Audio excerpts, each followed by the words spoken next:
Some people celebrate too early because they mistake silence for victory. The champagne cork exploded at exactly 2:13 a.m., the sharp pop echoing through the private VIP lounge on the 7th floor of St. Augustine Medical Center while, 3 hallways away, Claire Whitmore's heart monitor released one long unbroken tone that froze every nurse inside the delivery room. Rain hammered against the hospital windows hard enough to blur the Chicago skyline into streaks of silver and black, but Ethan Whitmore barely noticed. The billionaire founder of Whitmore Capital stood beside the floor-to-ceiling glass with a crystal champagne flute in his hand and a woman half his age pressed against his shoulder. Vanessa Hale smiled as she adjusted the diamond bracelet glittering around her wrist, the same bracelet Ethan had purchased 3 weeks earlier while Claire sat alone in a maternity ward undergoing emergency cardiac testing. "To new beginnings," Vanessa whispered softly. Ethan smirked before clinking his glass against hers. "To freedom." Neither of them looked worried. Neither of them looked guilty. Why would they?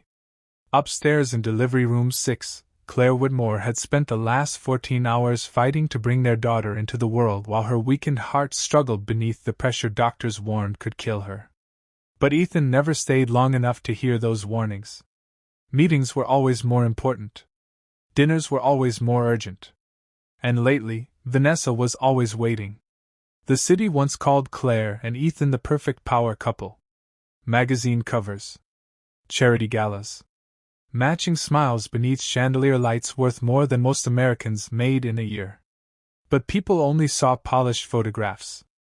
They never saw Claire sitting alone at a 12-seat dining table while her husband texted another woman under the tablecloth. They never saw her pretending not to notice lipstick stains on his white collars. They never saw her crying quietly in a dark nursery Ethan had visited exactly twice in 7 months. Another burst of thunder rattled the glass. Vanessa laughed softly and opened Instagram on her phone. "Your stock's already climbing after the merger announcement," she said. "Looks like tonight really is your lucky night." Ethan loosened his tie and stared down at the city traffic 30 stories below. Everything's finally falling into place. At that exact moment, inside the delivery room, Claire's fingers trembled against the hospital sheets as nurses rushed around her beneath harsh fluorescent lights. The air smelled like antiseptic and cold metal. Machines beeped rapidly. Somewhere near the corner of the room, a newborn baby cried for the first time. Tiny. Fragile. Alive. Claire heard it through the haze clouding her mind and tears slipped from the corners of her eyes. "Your daughter's here," Dr. Benjamin Carter whispered carefully, though his expression never softened completely. Because he could already see what was happening to Claire's heart rate. He could already hear the dangerous slowing rhythm beneath the monitor alarms. Claire tried to speak but her lips barely moved. "The baby," she breathed weakly. Dr. Carter leaned closer. "She's stable." Claire closed her eyes for one long second as if those words alone were enough to keep her alive. Then her trembling fingers reached weakly toward the small leather folder resting beside her hospital bed. "If something happens..." Her voice cracked. Dr. Carter looked down at the folder. Sealed. Marked with Ethan Whitmore's name written across the front in black ink. Claire's pale blue eyes filled with quiet tears. "Promise me," she whispered. "Make him watch it."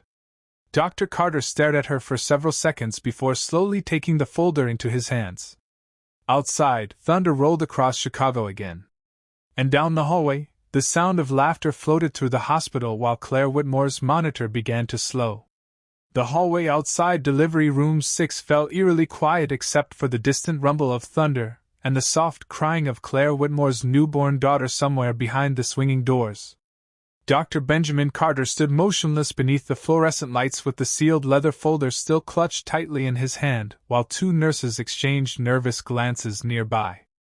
After 22 years practicing medicine, he had delivered babies during blizzards, blackouts, and highway pileups, but something about this night felt wrong in a way he could not explain. Maybe it was the strange calm on Claire's face moments before her pulse weakened.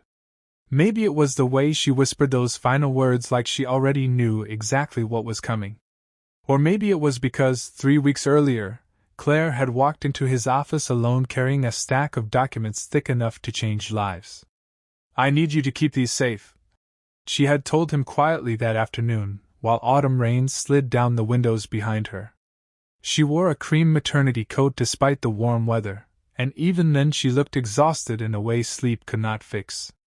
Dr. Carter remembered studying her chart before she arrived. Elevated blood pressure. Cardiac complications. Severe stress indicators. Every symptom pointed toward a woman carrying far more than pregnancy. "Does your husband know you are here?" he asked gently. Claire smiled then, but it was the kind of smile people use when they are trying not to cry. "My husband does not notice much anymore." Dr. Carter never forgot that answer. He also never forgot what happened next. Claire slowly removed a flash drive from her purse and placed it on his desk beside the folder. "If anything happens to me during delivery," she whispered, "please make sure Ethan sees this before anyone else does." Dr. Carter frowned immediately. "Mrs. Whitmore, your condition is serious, but we are doing everything possible to keep both you and the baby safe." "I know," Claire interrupted softly. "But promises matter." Her pale fingers rested protectively over her stomach as the baby shifted beneath her coat. For a moment she looked toward the window, toward the gray Chicago skyline disappearing behind rain clouds. "Do you know what the worst part about betrayal is, Doctor?" she asked quietly. He did not answer. Claire looked back at him with tired blue eyes. "It is not the cheating. It is realizing the person you trusted most has been waiting for you to fail." Those words stayed with him now as he stood outside the delivery room listening to footsteps approach from the far end of the corridor. Ethan Whitmore appeared first, adjusting the cufflinks on his tailored charcoal suit, while Vanessa walked beside him in white heels that clicked sharply against the polished hospital floor. They did not look like nervous parents. They looked like guests arriving late to a fundraiser. Ethan's expression barely changed when he stopped in front of Dr. Carter. "Well?" he asked flatly. Vanessa folded her arms. "Is the baby alive?" Dr. Carter noticed she did not ask about Claire. That detail landed heavily in his chest.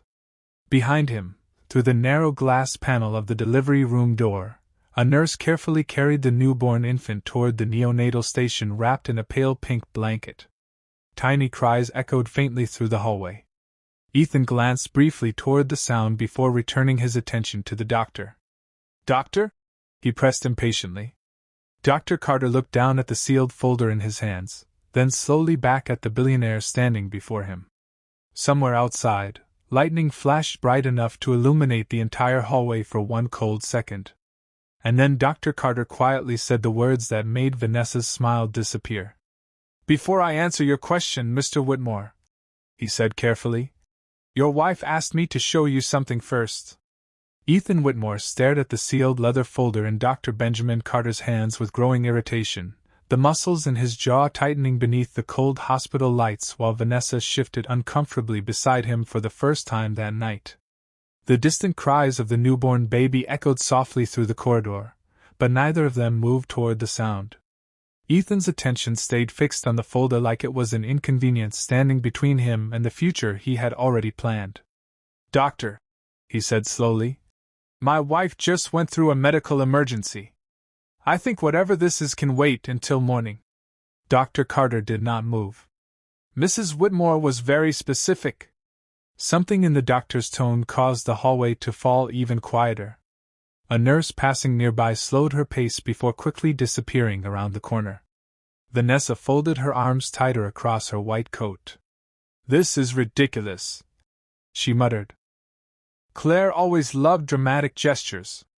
Ethan reached for the folder, but Dr. Carter pulled it back slightly. "There is also a video," the doctor said carefully. Ethan froze. For the first time that evening, uncertainty flickered briefly across his face. 3 weeks earlier, Claire Whitmore had sat alone inside the nursery of the penthouse apartment overlooking Lake Michigan, while rain tapped softly against the windows and the city lights blurred into silver reflections across the dark water. The nursery should have felt warm, peaceful. Instead, it felt like a waiting room before bad news. Tiny folded baby clothes sat untouched inside white drawers. A half-finished rocking chair rested near the corner beneath a gold mobile of hanging stars. Claire lowered herself carefully into the chair with one hand pressed against her stomach, as her daughter shifted beneath her ribs. Her laptop screen glowed softly in the dim room. She stared at herself in the camera for almost 30 seconds before finally pressing record. "My name is Claire Whitmore," she whispered quietly. "And if you are watching this video, something has gone terribly wrong." Her voice trembled slightly, but her eyes remained calm in a way that almost felt frightening. "I used to believe people betrayed each other by accident. I thought marriages failed because life became difficult. But I was wrong." Claire glanced down at a stack of printed documents resting beside her chair. Bank statements, insurance policies, hotel receipts, screenshots, months of evidence. "Some people plan betrayal slowly," she continued, "like building a house one brick at a time." Tears filled her eyes, though she never looked away from the camera. "Ethan spent the last year preparing for a future without me while pretending to hold my hand through doctor appointments." Back in the hospital corridor, Ethan's expression hardened. "What exactly are you implying?" he demanded. Dr. Carter carefully reached inside the folder and removed a silver flash drive. "Mrs. Whitmore instructed me to play this for you immediately if her condition became critical." Vanessa stepped closer. "Critical?" she repeated sharply. "What does that mean?" The doctor looked directly at her before answering. "It means your celebration may be premature." Ethan's face darkened instantly. "Enough with the cryptic comments. Is Claire alive or not?" Before Dr. Carter could answer, the large television mounted near the waiting area suddenly flickered. Static crackled briefly across the screen. Then Claire's face appeared. Pale. Tired. Framed by the soft yellow nursery light. Vanessa's breath caught. Ethan slowly lowered his champagne glass. On the screen, Claire reached forward and adjusted the camera slightly before speaking again in a voice barely above a whisper. "Ethan," she said softly, "if you are seeing this, then you finally got what you wanted." The hallway went completely silent. Claire's face filled the television screen beneath the soft nursery light, while rain rolled slowly down the penthouse windows behind her, and for several seconds nobody in the hospital hallway moved or spoke. Ethan Whitmore stood frozen beside Vanessa with his champagne glass hanging loosely in his hand as if his brain had not yet caught up with what his eyes were seeing. Claire looked exhausted in the recording. Pale skin. Tired eyes. One trembling hand resting protectively across her pregnant stomach. But beneath the exhaustion was something else now. Something calm. Something prepared. "You always hated when I kept records," she said quietly into the camera. "You used to joke that I could build a legal case out of grocery receipts." A weak smile touched her lips before disappearing. "Turns out you were right." Ethan's expression darkened immediately. "Turn this off," he snapped toward Dr. Carter. The doctor did not move. Nurses had started gathering farther down the hallway now, pretending to organize paperwork while secretly listening. Even the receptionists behind the midnight desk had stopped typing. On the screen, Claire slowly reached beside her rocking chair and lifted a thick stack of papers into view. "I spent 11 months pretending not to notice," she continued softly. 11 months pretending not to see hotel charges, private flights, hidden transfers, deleted text messages, and insurance policy updates." Vanessa's face lost color instantly. Ethan stepped toward the television. "This is insane." But Claire kept speaking. "The strange thing about betrayal is that people think lies are invisible. They are not. They leave fingerprints everywhere." She carefully placed the documents back onto her lap. "You just have to stop loving someone long enough to finally see them clearly." Outside the hospital windows, lightning flashed across the Chicago skyline bright enough to illuminate the entire waiting area in cold white light. Thunder followed seconds later like a warning rolling across the city. Claire looked downward for a moment in the video as if gathering strength before continuing. 3 months ago, I learned my pregnancy had placed dangerous stress on my heart. The doctors told me delivery could become complicated. Maybe fatal. Ethan's jaw tightened. Vanessa looked away from the screen. That night, Claire whispered, I came home terrified. Her eyes slowly lifted back toward the camera. But when I walked into our apartment, Ethan was not worried about me. He was in the study laughing on the phone with Vanessa about how much easier life would become once everything was finally over. Silence swallowed the hallway. Ethan immediately shook his head. She is twisting conversations out of context. Dr. Carter watched him carefully but said nothing. Claire reached for something beside the chair again. This time she held up a printed insurance document with Ethan Whitmore's signature visible across the bottom. 2 weeks after my diagnosis, she said quietly, my husband increased my life insurance policy from $5 million to $20 million. Vanessa's eyes widened slightly. Ethan looked furious now. This is private financial information. But Claire was not finished. The beneficiary transfer was filed 48 hours later. Her voice remained soft, steady, almost heartbreakingly calm. From my family trust, she paused, to Ethan Whitmore. Somewhere behind the delivery room doors, the newborn baby cried again. Tiny, fragile, alive. The sound echoed through the hallway like a reminder that Claire had still managed to bring her daughter safely into the world before. Everything collapsed. On the screen, tears finally slipped down Claire's cheeks. I kept asking myself why a man would hold his pregnant wife's hand during doctor appointments, while secretly preparing paperwork for her death.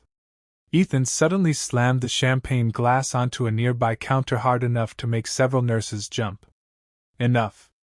But Claire looked directly into the camera then, straight through the screen, straight toward the husband standing frozen in that hospital corridor. Then I realized something terrifying. She whispered. You were not waiting to save me, Ethan. Her voice cracked slightly. You were waiting to survive me. The silence after Claire's final sentence felt heavier than the storm outside. Nobody in the hallway moved. Nobody even seemed to breathe. Ethan Whitmore stood staring at the television screen with an expression that no longer looked angry but exposed, like a man suddenly realizing the walls around him were made of glass. Vanessa slowly stepped backward in her white heels, her face pale beneath the harsh fluorescent lights. On the screen, Claire lowered her eyes briefly before continuing in a softer voice that somehow made every word hit harder. I kept asking myself if maybe I was imagining things, she whispered. Pregnancy makes people emotional. That is what everyone says, right? A weak laugh escaped her lips, but there was no humor in it. So I hired a private investigator just to prove to myself I was paranoid. Ethan's face changed instantly. Dr. Benjamin Carter noticed the exact moment panic entered the billionaire's eyes for the first time that night. Claire slowly lifted a photograph toward the camera. Even through the television screen, the image was clear enough. Ethan and Vanessa walking into the Grand Monarch Hotel downtown. Midnight timestamp glowing red in the corner. Turns out I was not paranoid, Claire said quietly. Vanessa folded her arms tighter around herself. This is illegal, she muttered under her breath. But nobody answered her. Claire placed the photograph down carefully beside the insurance papers. The investigator also found something else. Her fingers trembled slightly now. 3 separate meetings with financial attorneys during my 3rd trimester. Ethan immediately looked toward Dr. Carter. You have no right to air private matters in a hospital. But the doctor's attention stayed fixed on the screen. Claire's voice softened further, almost like she was running out of strength even during the recording itself. I listened to every excuse for months, she said. Business dinners, investor meetings, late flights, emergency calls. But lies get lazy when people stop feeling guilty. The nursery lamp beside her cast warm shadows across the rocking chair while rain slid endlessly down the glass behind her. Then one night I heard something I was never supposed to hear. Ethan closed his eyes briefly. Just for a second. Claire looked directly into the camera again. You forgot to hang up the phone. The hallway became perfectly still. Even the newborn baby had stopped crying somewhere beyond the delivery room doors, as if the entire hospital was listening now. Claire swallowed hard before repeating the words slowly. Once the baby comes, everything transfers automatically. Vanessa's face lost the rest of its color. Ethan looked furious now, but beneath the anger was fear growing larger every second. You laughed after you said it, Claire whispered. Both of you did. Tears rolled silently down her cheeks. And I remember sitting alone in the nursery afterward trying to understand how the man who once kissed my forehead before every ultrasound could sound relieved at the possibility of losing me.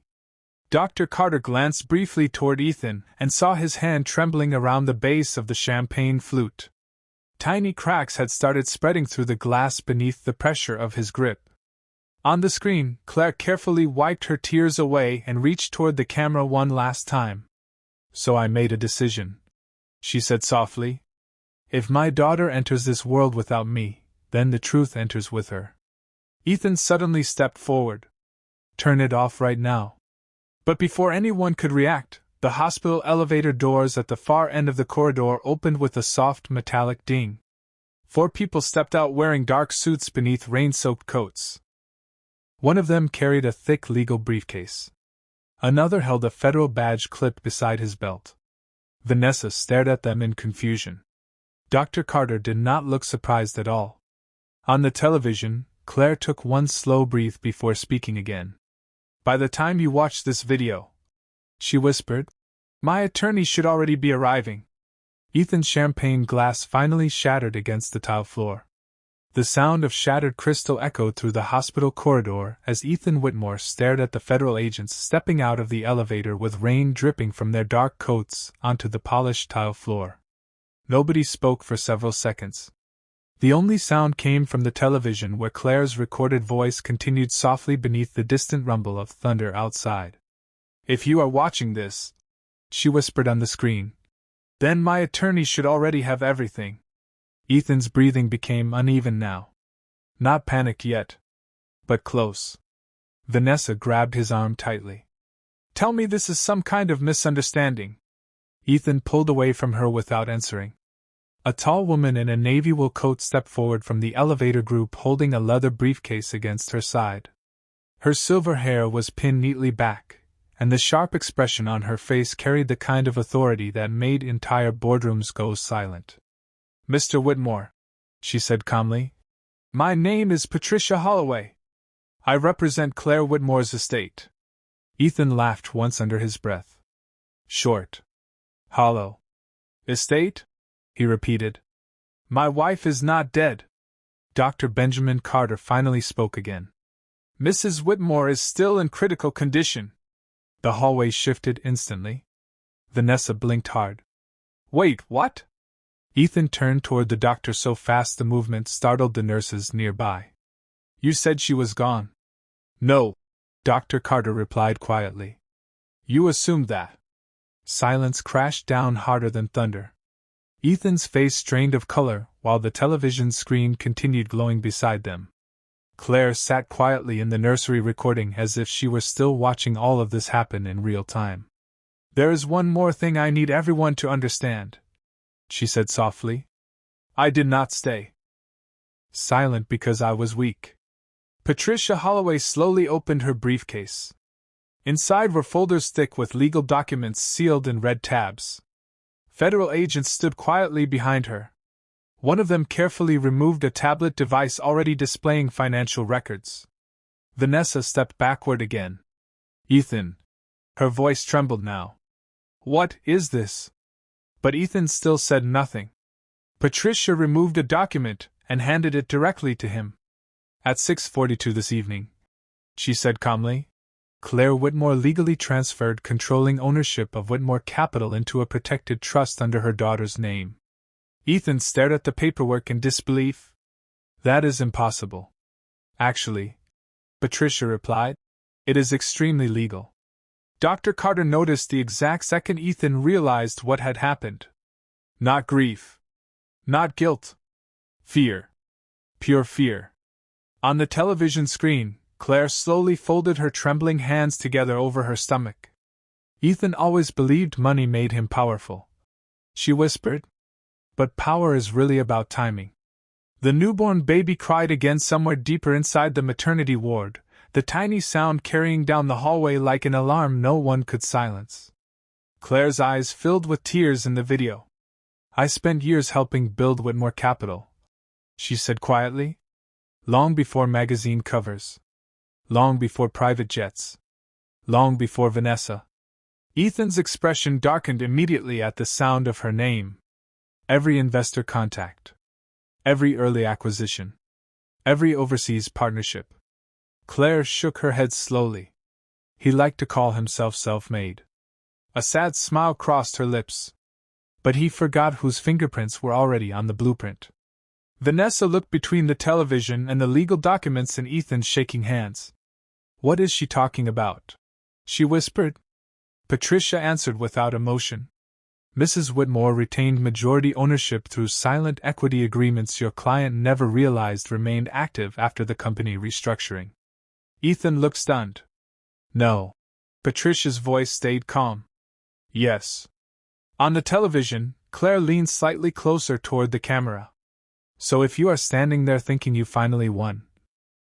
Her voice cracked softly. You should know the company stopped belonging to you before I even entered labor. Ethan's breathing turned shallow. One of the federal agents stepped forward holding a second folder marked with the Department of Justice seal. And for the first time in years, billionaire Ethan Whitmore looked like a man standing on the edge of something he could not buy his way out of. Rain continued sliding down the hospital windows in silver streams while Ethan Whitmore stood motionless beneath the fluorescent lights holding legal documents that no longer felt real in his hands. The television screen still glowed at the end of the hallway, casting pale reflections across the polished floor while Claire's recorded voice moved calmly through the silence like someone already speaking from beyond the edge of grief. The funny thing about powerful men, she whispered softly, is that they think control lasts forever. Vanessa stared at Ethan with growing panic now. Tell me she is lying, she demanded quietly. But Ethan could not answer because somewhere deep inside he already knew Claire had discovered far more than he ever imagined. Patricia Holloway carefully removed another file from her briefcase while the federal agents remained still beside the elevator. One of the nurses near the reception desk quietly covered her mouth as more hospital staff slowly gathered nearby pretending not to listen. 3 days ago, Patricia said calmly, Mrs. Whitmore submitted financial evidence directly to federal investigators regarding offshore accounts connected to Whitmore Capital. Ethan snapped his head upward instantly. That is confidential corporate information. Not anymore, one of the agents replied evenly. The hallway fell silent again. On the screen, Claire looked weaker now. Her breathing slower. The nursery light behind her flickered softly while thunder rolled somewhere over Lake Michigan. I spent years believing loyalty would protect me, she whispered. Then I realized loyalty only matters when the other person still has a conscience. Ethan clenched his jaw tightly. This is extortion. Patricia did not even blink. No, Mr. Whitmore. This is documentation. Claire slowly reached beside the rocking chair and lifted another photograph toward the camera. This time Vanessa gasped softly the second she recognized it. It showed the rooftop restaurant overlooking downtown Chicago from 6 months earlier. Ethan sat across from Vanessa beneath string lights and champagne glasses while his pregnant wife remained hospitalized 2 miles away undergoing cardiac monitoring. Claire's voice remained heartbreakingly calm. The night my doctors warned I could lose the baby, she said quietly, you sent flowers to another woman instead. Ethan looked away from the television for the first time. Just briefly. But Dr. Carter noticed. Claire lowered the photographs slowly onto her lap. I used to wonder what was wrong with me, she admitted softly. Why I was suddenly so easy to abandon. Tears filled her eyes again. Then one day I understood something. The newborn baby cried once more from somewhere inside the maternity ward. Tiny. Fragile. Alive. Claire closed her eyes for a second at the sound as though even in the recording she could somehow hear her daughter reaching toward the world. Cruel people do not leave because you failed them, she whispered. They leave because your kindness stopped being useful. Vanessa shook her head quickly. Ethan, say something. But he still stood frozen beneath the fluorescent lights while the federal agent beside Patricia quietly opened a second file folder. We also recovered deleted communications between yourself and Miss Hale discussing accelerated insurance transfer timelines connected to Mrs. Whitmore's medical condition, the agent said evenly. Vanessa's face turned white instantly. No. Ethan stepped forward. Those messages were private. Actually, Patricia replied calmly. They became evidence the moment your wife provided copies. The silence afterward felt endless. Claire looked directly into the camera again, now with tears sliding silently down her pale cheeks. If I survive this delivery, she whispered, I will raise my daughter far away from people who confuse love with ownership. Her breathing caught slightly before she continued. But if I do not survive. She paused long enough for everyone in the hallway to lean closer toward the screen. Then I need my daughter to grow up knowing her mother saw the truth before the end. Ethan's hands trembled visibly now. The billionaire who once controlled markets with a phone call suddenly looked like a man trapped inside a room shrinking around him inch by inch. Then the television screen flickered once. Claire reached toward the camera slowly. And in a voice barely above a whisper, she said the one sentence Ethan clearly never expected to hear. There is also one final secret I kept from you, Ethan. The storm outside seemed to pause for one impossible moment after Claire's final sentence echoed through the hospital hallway. Even the fluorescent lights above them hummed louder in the silence. Ethan Whitmore stared at the television screen with widening eyes while Vanessa slowly shook her head beside him as though refusing to hear whatever was about to come next. On the screen, Claire took a slow, uneven breath and lowered her gaze toward her stomach, where her unborn daughter shifted gently beneath the soft fabric of her sweater. I almost told you the truth 3 different times, she whispered quietly. The first time was during our anniversary dinner in Boston. The second was after my cardiologist appointment. The third, tears filled her eyes again. The third was when I realized you were happier during my medical emergencies than my healthy days.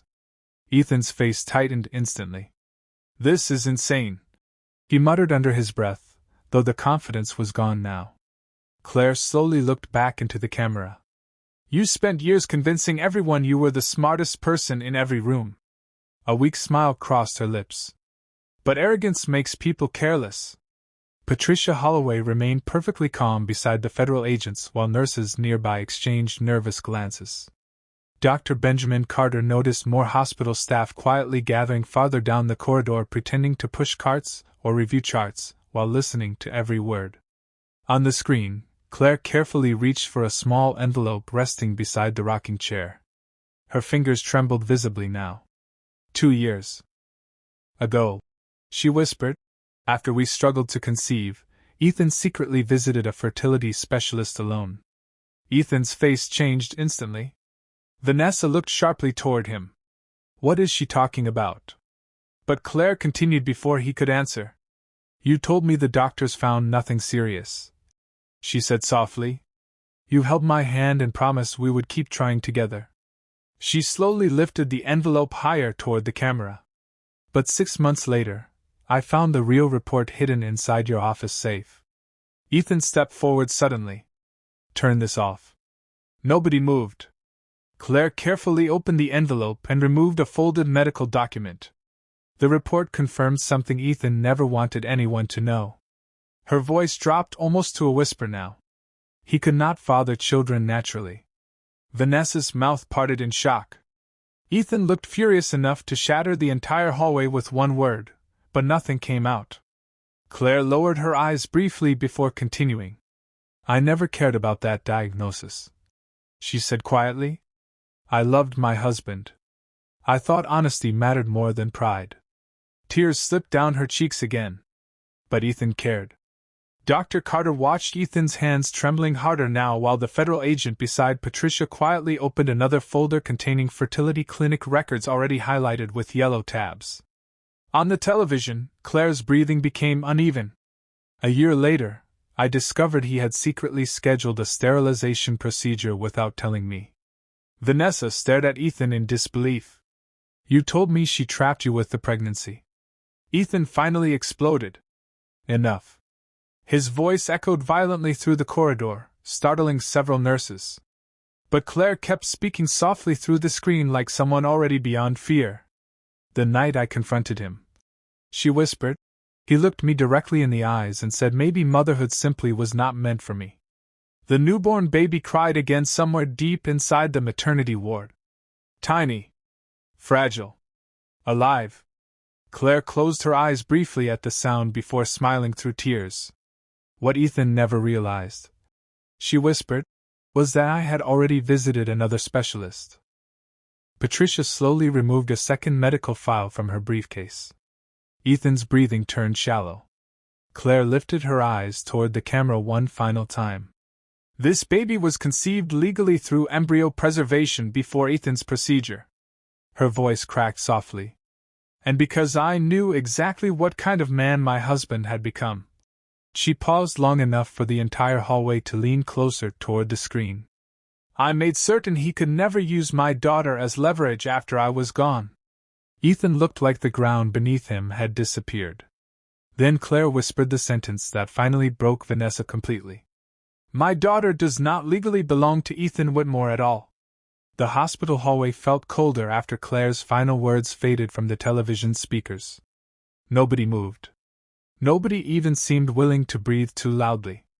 Ethan Whitmore stood frozen beneath the fluorescent lights while Vanessa slowly covered her mouth with trembling fingers, her white coat slipping slightly from one shoulder as the truth collapsed around them piece by piece. On the screen, Claire looked exhausted now. Pale skin beneath soft nursery light. Tear-stained cheeks. One protective hand still resting over the child she fought so hard to bring safely into the world. I know some people will judge me for keeping secrets, she whispered quietly. But survival changes what honesty looks like. Ethan shook his head once, slowly, like a man trying to wake himself from a nightmare. This cannot hold up legally, he muttered. Patricia Holloway calmly closed one of the legal folders inside her briefcase. It already has. The federal agents remained still nearby while rain continued tapping against the hospital windows in soft, uneven rhythms. Somewhere deeper inside the maternity ward, Claire's newborn daughter cried again. Tiny. Alive. Unaware that her first night in the world was already destroying an empire. On the television screen, Claire carefully wiped tears from her face and looked directly into the camera one final time. If my daughter grows up without me, she whispered, I need her to understand something. Her breathing weakened slightly between sentences now. Love is not proven by money, or flowers, or speeches at charity galas.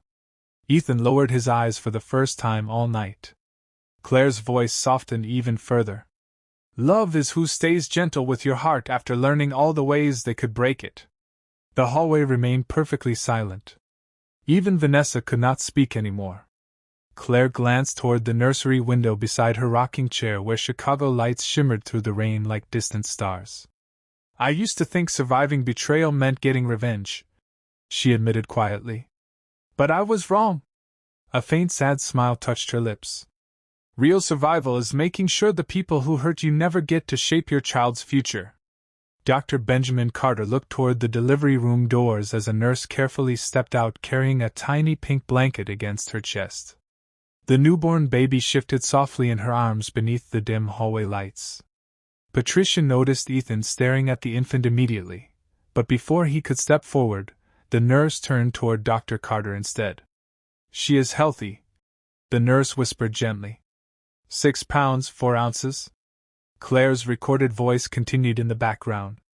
Her name is Lily Grace Whitmore. Ethan's expression cracked slightly at the sound of the baby's name. For one brief second he no longer looked like a billionaire executive or a man fighting federal investigations. He just looked lost. But Claire's next words destroyed even that moment.